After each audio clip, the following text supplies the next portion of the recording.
ఘనుడగు యేసుని సన్నిధి మహిమ కలిగించును ఇలా ధన్యత నీకు.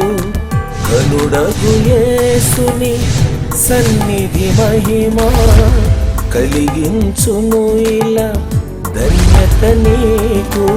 అనుభవించుము నేడే ప్రభు యేసుని సన్నిధి మహిమా, సన్నిధి మహిమా.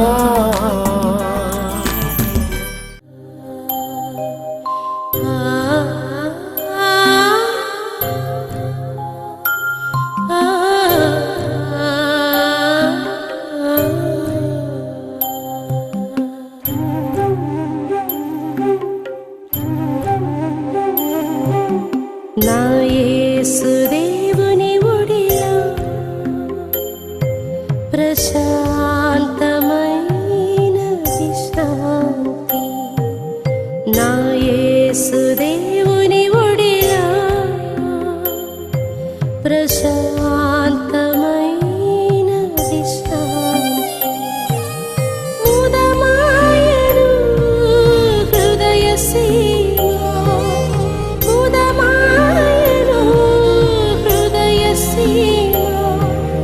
ప్రభు యేసు నిన్ను చేరగా.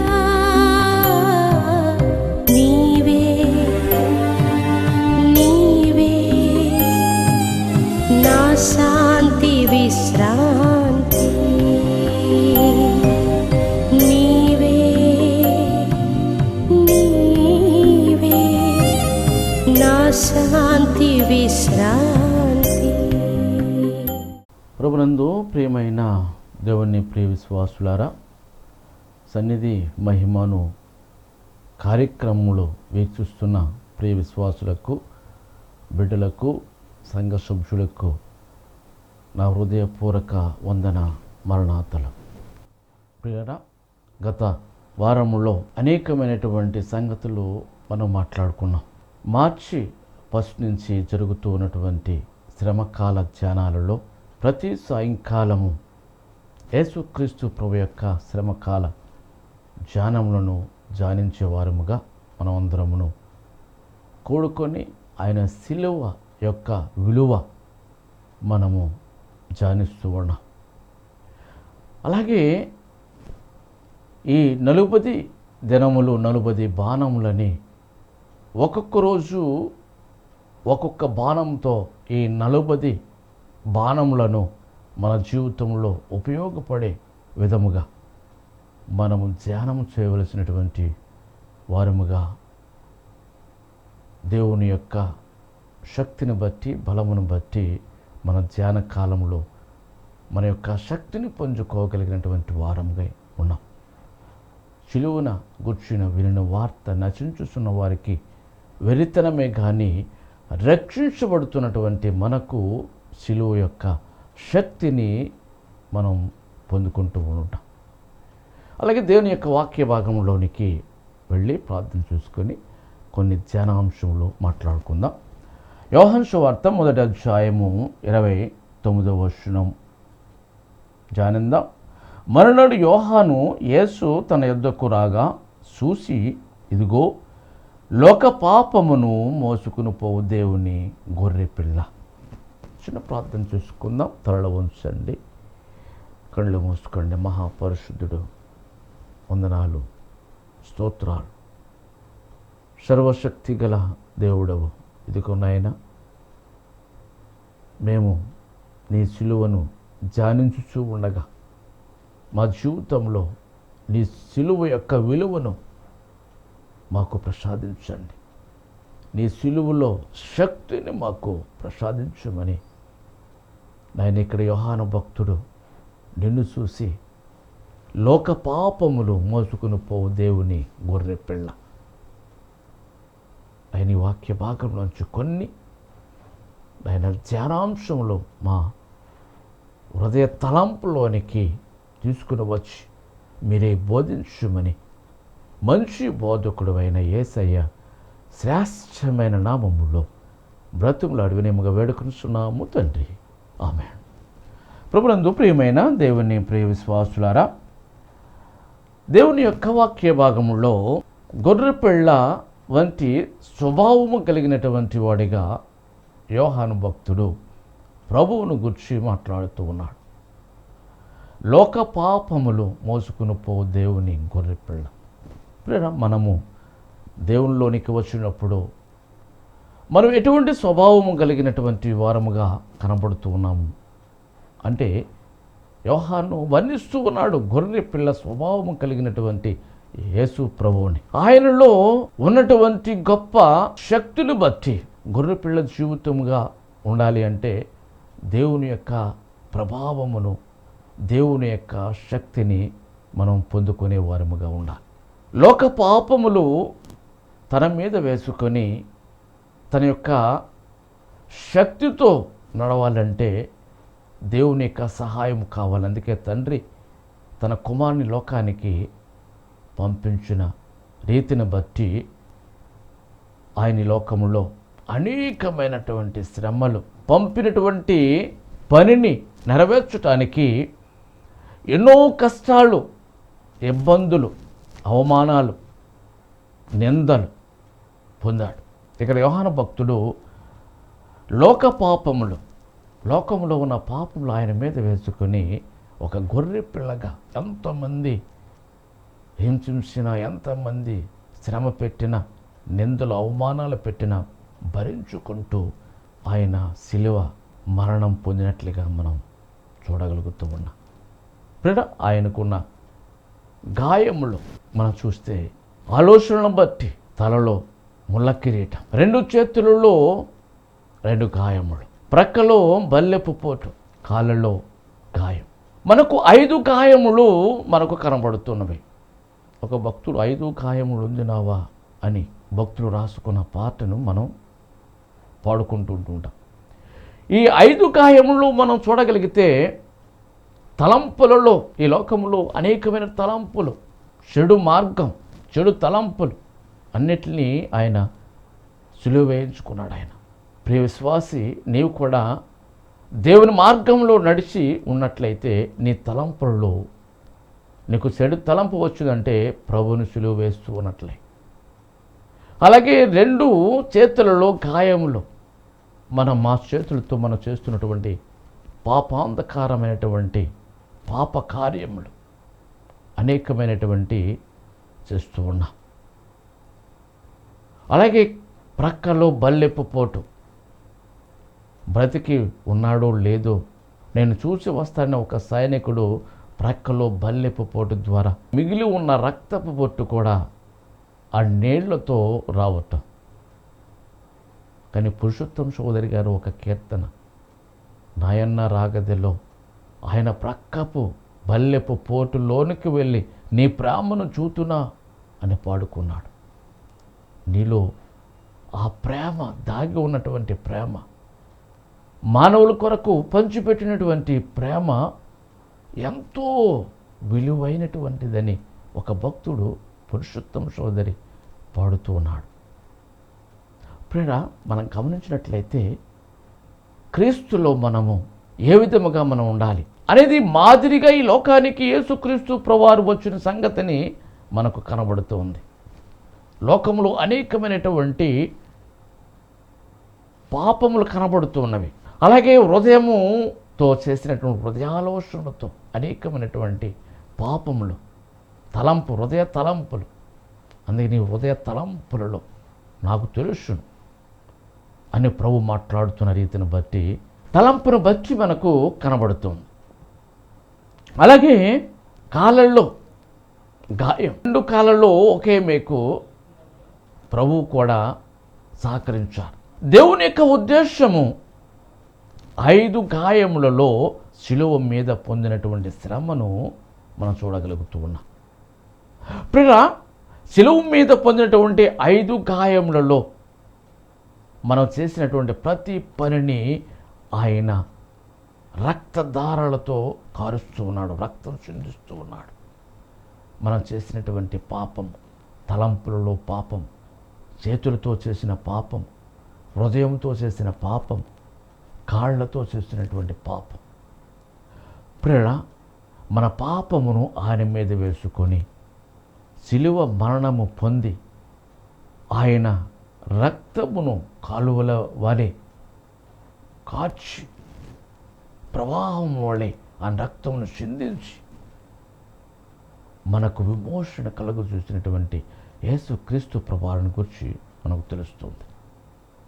ప్రియ అనేకమైనటువంటి సందర్భాలలో యేసుక్రీస్తు ఒక గొర్రెపిల్ల కనుక అందుకే యోహాన్ భక్తుడు లోక పాపములు మోసుకుని పో దేవుని గొర్రెపిల్ల అని ఆయన సంబోధిస్తూ ఉన్నాడు. ప్రియ మనం గమనించినట్లయితే ఇస్సాకు ఆ కొండ మీదకి తీసుకుని బలి ఇచ్చేటప్పుడు ఇస్సాకు కూడా ఒక గొర్రెపిల్ల. తండ్రి బలి ఇవ్వటానికి ఆ కొండ మీద తీసుకుని వెళ్తూ ఉంటాడు. తీసుకుని వెళ్తూ ఆయన కొన్ని ప్రశ్నలు వేస్తూ ఉన్నాడు తండ్రికి. తండ్రి కుమారుని బలి ఇవ్వటానికి కొండ ఎక్కుతూ ఉన్నప్పుడు అక్కడ కూడా మనం 5 గాయములు 5 మాటలు, ఏదైనా మాట మనకి వినిపించేటప్పుడు మనల్ని గాయపరిచేటప్పుడు ఒక గాయం, యేసు ప్రభు తలంపులలో గాయము, 2 చేతుల్లో 2 గాయములు, అలాగే హృదయంలో గాయము, కాళ్ళలో ఒక గాయం. ఈ 5 గాయములు పొందిన తరువాత ఆయన ఒక సమాధిలో పెట్టారు. సమాధిలో ఉంచిన తరువాత ఆయన విజయమును మనం చూడగలుగుతూ ఉంటాం. విజయం ఈ లోకంలో మనం దేవుని నమ్ముకున్న మనం దేవుని కొరకు పాటుపడినట్లయితే, దేవుని కొరకు యేసుక్రీస్తు ప్రభువారు ఏ విధముగా ఆయన లోకానికి మాదిరి చూపించాడో, ఆయన లోకంలో ఎలా నడిచాడో, ఎలా మాట్లాడాడో, ఎలా నడిచాడో ఆ మాదిరిని మనం చూపించినట్లయితే మన జీవితంలో విజయము, యేసు ప్రభు జీవితంలో విజయము ఏ విధముగా వచ్చిందో ఆ విధముగా మనకు వస్తుంది. అదే రీతి ఇస్సాకు తండ్రి అబ్రహాము కూడా దేవుడు ఒక్కగాని కుమారుణ్ణి ప్రేమిస్తున్నాడని మనము దేవునికి కాకుండా మరొక దానిని ప్రేమిస్తే అది నీకు దక్కకుండా నీకు ఒక శోధన ప్రభువే పెడుతూ ఉన్నాడు. అబ్రహాము లేక కలిగిన ఒక కుమారునికి ప్రేమిస్తున్నాడు కనుక దేవుణ్ణి ప్రేమిస్తే పర్వాలేదు, దేవుణ్ణి వదిలి ప్రేమిస్తున్నాడు కనుక అతనికి దేవుడు చూశాడు, పిలిచాడు, నాకు నీ కుమారుని నాకు ఇమ్మన్నాడు. అబ్రహాం గనక విశ్వాస వీరుడు గనక మాట తప్పలేదు, కానీ మాట తప్పుంటే లేదు. చాలామంది భక్తులలో అలా మాట్లాడతారు, దేవుడు ఎమ్మంటే ఇచ్చేస్తామా అనుకునేవారు, దేవుళ్ళకి నమ్ముకుంటే ఇలాగ ఉండాలా అనుకున్న భక్తులు చాలామంది ఉన్నారు నేటి కాలంలో. అయితే అబ్రహాము దేవుడికి ఇచ్చిన మాట ప్రకారంగా కొండ మీదకి వెళ్ళి అక్కడ పరివారుతో ఏమంటాడంటే, మేము వెళ్ళి బలి ఇచ్చి తిరిగి వస్తాం, నంబర్ 1. రెండవదిగా కొండ ఎక్కుతూ ఉన్నప్పుడు తన కుమారుడు అడుగుతుంటాడు క్వశ్చన్, ఏమంటాడంటే, తండ్రి కట్టెలు నిప్పు ఉన్నది, బలికి గొర్రెపిల్ల ఏది? నంబర్ 2. మూడవదిగా మనం చూడగలిగితే ఎక్కుతూ ఉన్నప్పుడు తండ్రి కుమారునితో అంటాడు, మూడవ మాట ఏమిటంటే, కుమారా బలికి యెహోవాయే చూసుకొనును గొర్రెపిల్లను అంటాడు. కొండ మీదకి వెళ్తాడు, చూస్తాడు. అప్పుడు 4వది ఏంటంటే, ఇస్సాకును పట్టుకోవటము, బంధించటము, త్రాళ్ళతో కట్టటము జరుగుతూ ఉంది. 5వదిగా మనం చూస్తే ఆ ఎత్తుకైన ఆ కట్టెల మీద బలిపీఠం మీద వరుణు పెడతాడు. ప్రేరా, యేసుక్రీస్తు ప్రభువును కూడా 5 గాయములు చేసిన తరువాత ఆయన సమాధిలో పెట్టారు. ఇక్కడ 5 మాటలు, 5 గాయములు ఆ బలిపీఠం మీద పెట్టాడు. అక్కడ దేవుని చిత్తం కొరకు ఎదురు చూస్తూ ఉన్నాడు. యేసుక్రీస్తు ప్రభువారు కూడా సమాధిలో పెట్టారు. తండ్రి చిత్తం కొరకు చూశాడు. తండ్రికి ఆజ్ఞ అయింది కనుక విజయమును పునరుత్థానుడైనటువంటి క్రీస్తుగా లేపబడ్డాడు. అంటే దేవుని చిత్త ప్రకారంగా జరిగింది. అలాగే ఇస్సాకును కూడా బలిపీఠం మీద పెట్టిన తరువాత తన వరలో ఉన్నటువంటి కత్తిని తీసి చంపబోతూ ఉండగా దూత వచ్చి ఆగు అని చెప్పటం, సమాచారం చెప్పడం జరిగింది. ఇప్పుడు మనం గమనించినటువంటి విషయం ఏమిటంటే, నీవు దేవుని కొరకు సాక్రిఫై అవుతే, దేవుని కొరకు పనిని పూనుకోగలిగితే, దేవుని కొరకు నీవు నీ శక్తి వంచన లేకుండా ప్రయత్నిస్తే, దేవుడు నీ కార్యములన్నిటినీ సఫలం చేస్తాడు. అంధకారంలో నుండి లేవనెత్తుతాడు. నీ శ్రమలో నుండి లేవనెత్తుతాడు. నీ ఇబ్బందుల నుండి లేవనెత్తుతాడు. కనుక ప్రభువుకి ఇష్టమైన రీతిగా నీవు జరిగించే పనిని బట్టి యేసుక్రీస్తు ప్రభు తండ్రికి అనుకూలమైనటువంటి రీతిగా తండ్రి ఏది చెప్తే అది జరిగించాడు గనుక, తండ్రి తన ఇష్టానుసారముగా నడుచుకున్నాడు గనుక, మళ్ళా యేసుక్రీస్తు ప్రభువారిని పునరుత్థానుడిగా లేవనెత్తాడు. పునరుత్థాన బలమునిచ్చి, పునరుత్థాన శక్తినిచ్చి మళ్ళా తిరిగి తన కుడి పార్శ్వంలో చేర్చుకున్నాడు. అలాగే తండ్రి అయినటువంటి అబ్రహాము తన లేక కుమారుడిని తండ్రికి ఇచ్చినటువంటి మాట ప్రకారంగా మొరియా కొండలలో ఒక కొండ మీద బలి ఇచ్చిన తీసుకెళ్ళిన అప్పుడు అతను కత్తి దూసి బలి ఇస్తూ ఉండగా దూత వచ్చి ఆపి, ఇదిగో నీ కుమారునికి మారుగా పొదలో ఉన్న ఒక గొర్రె పిల్లను దేవుడు సృష్టించి, అదే దేవుని గొర్రె పిల్ల, లోక పాపములు మోసుకుని పో దేవుని గొర్రె పిల్ల, నీ పాపములను నా పాపములను ఆయన మీద వేసుకొని బలియాగమైనటువంటి క్రీస్తు అనే గొర్రె పిల్ల, ఇక క్రీస్తు కొరకు బలి ఇచ్చినటువంటి ఇసాకుకు మారుగా ఒక గొర్రె పిల్ల పొదలో చిక్కుకొని ఉంటుండగా ఆయన ఇసాకుకు మారుగా బలి ఇచ్చి ఇసాకును పునరుత్థానుడుగా సజీవముగా ఇరువురు కొండ దిగి పరివారముతో సంతోషముగా యేసుక్రీస్తు ప్రభు తన తండ్రి యొద్దకు ఏ విధముగా సంతోషముగా వెళ్ళాడు, అలాగే ఇస్సాకు తన సంతోషంగా తండ్రితో తన పునరుత్థానుడిగా సంతోషించాడు. అలాగే రెండవ గొర్రెపిల్ల ఎవరు అని మనం లేఖనంలో చూస్తూ ఉన్నప్పుడు మనకు యాకోబు కుమారుడైనటువంటి యోసేపును జ్ఞాపకం వస్తుంది. ఆయన కూడా దేవునిలో కొనసాగుస్తూ చిన్ననాటి నుండే దేవుడు అతనికి తోడుగా ఉండి దేవుడు ప్రత్యక్షత కలిగినటువంటి కుమారుడు. అన్నలు ఎంతమంది ఉన్నా కానీ అన్నలకు లేనటువంటి భాగ్యమును చిన్న కుమారుడైనటువంటి యోసేపుకు కనుపరుస్తూ ఉన్నాడు. దీనిని బట్టి ఇతను ఒక గొర్రెపిల్ల, తన కుటుంబముకు బలి అయిపోయినటువంటి గొర్రెపిల్ల, తన అన్నల కొరకు బలైపోయినటువంటి గొర్రెపిల్ల, తన అన్నలు ఇతనిని గోతులో పడవేసినటువంటి గొర్రెపిల్ల.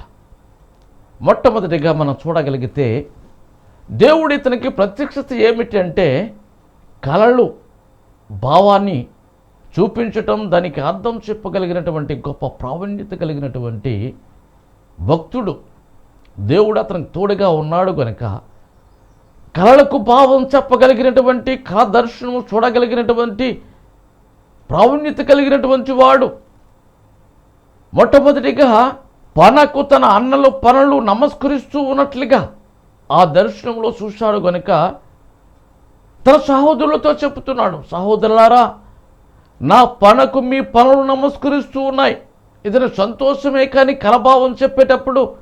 కానీ అన్నలు అందరూ నమస్కరిస్తూ ఉన్నారంటే అన్నలకి కొంచెం ఈర్ష్య, ద్వేషం.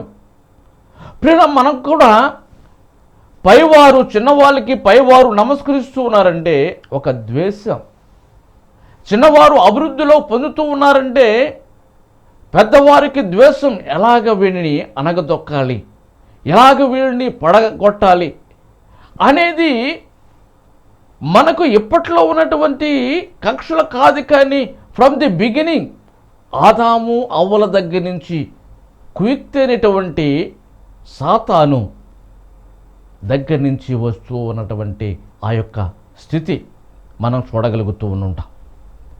అయితే ఇక్కడ యోసేపును రెండవ కలభావం చెబుతూ ఉన్నాడు. ఏమిటి అంటే సూర్యచంద్ర నక్షత్రములు కూడా సాగిలపడి నమస్కరిస్తూ ఉన్నాయి. ఇక్కడ అనలే కాదు కానీ తల్లిదండ్రులతో సహా నమస్కరిస్తూ ఉన్నాయి అనే భావన వ్యక్తపరుస్తూ ఉన్నాడు. అన్నలైతే కోపగించారు కానీ తండ్రి యాకోబు హృదయంలో ఉంచుకున్నాడు, మనస్సులో ఉంచుకున్నాడు. ఏమనలేదు. కానీ ఏమో అంత ప్రయోజకుడు అవుతాడేమో. ఎలాగైనా మనకు కుమారులు ఉంటే నేను డాక్టర్ అవుతాను, నేను పోలీసు అవుతాను, నేను ఇంజనీర్ అవుతాను అని చిన్నప్పుడు నేను ఇది అవుతాను అంటే కావచ్చు ఏమో అనుకుంటూ ఉంటుంటాం. కనుక మనం వెంటనే నిరుత్సాహపరచం. అట్లాగే మూడవదిగా తన తండ్రి అన్నలు గొర్రెలు మేపుతున్నారు కనుక అతనికి ఆహారం తీసుకెళ్ళమన్నారు. యోసేపు తీసుకువెళ్తూ ఉన్నాడు తన అన్నలకు ఆహారం తీసుకెళ్తున్నప్పుడు. నాలుగవదిగా ఏమిటి అంటే ఎప్పుడైతే యోసేపును చూశారో అన్నలు, ఒరే కలగలేవనేవాడు, మనం ఏది చేసినా, మనం ఒప్పు చేసినా తప్పు చేసినా, మన గొర్రెలు అమ్ముకున్నా, మనం తినేసినా ఇవన్నీ విషయాలు తండ్రికి అందజేస్తూ ఉన్నాడు అని, వాడు లేకపోవటమే మంచిది అని వాడిని చంపేద్దాం అనేది నాలుగవ మాటలో మనం చూస్తాం. ఈ గాయం కనుక ప్రియులు మనం గమనిస్తే లేకుండా చేయటం, తప్పులను చెప్పటం వలన, వారు చేస్తున్న తప్పులను బయట పెట్టడం వలన కొంతమందికి ఆటంకము కలుగుట వలన లేకుండా చేయటం అనేది మనం చూస్తూ ఉంటుంటాం. అలాగే వచ్చినప్పుడు భోంచేసి వారి వస్త్రములు సింపి వాడిని ఒక గోతులో, నీరు లేని గోతులో పడవేస్తారు. నాలుగవ గాయం. అలాగే రాత్రంతా అనలారా అని కలవరిస్తూ ఉంటుంటాడు.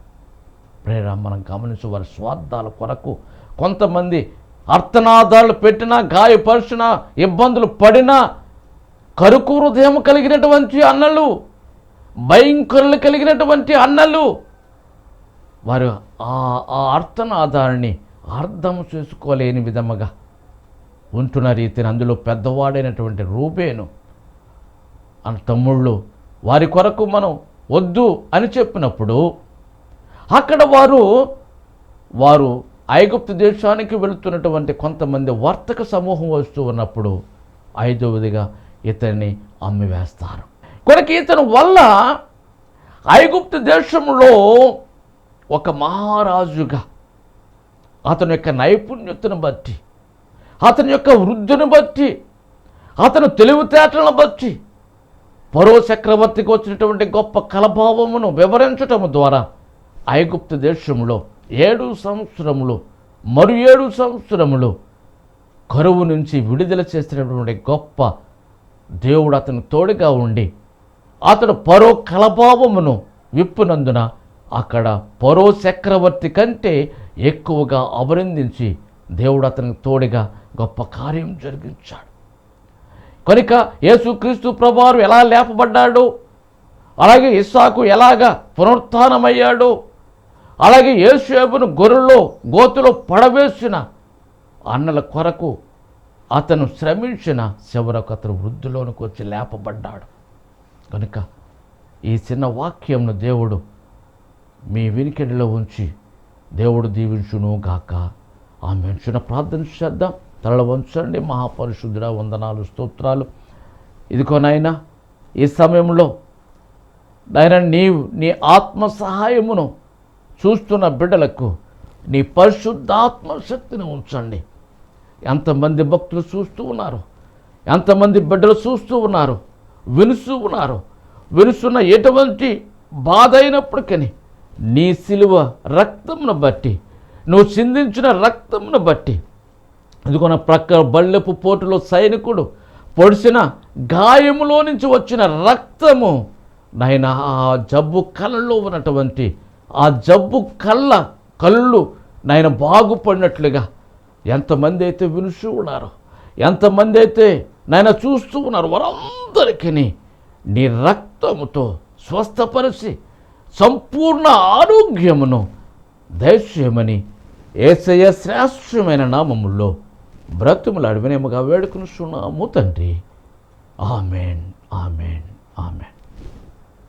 మరణాత.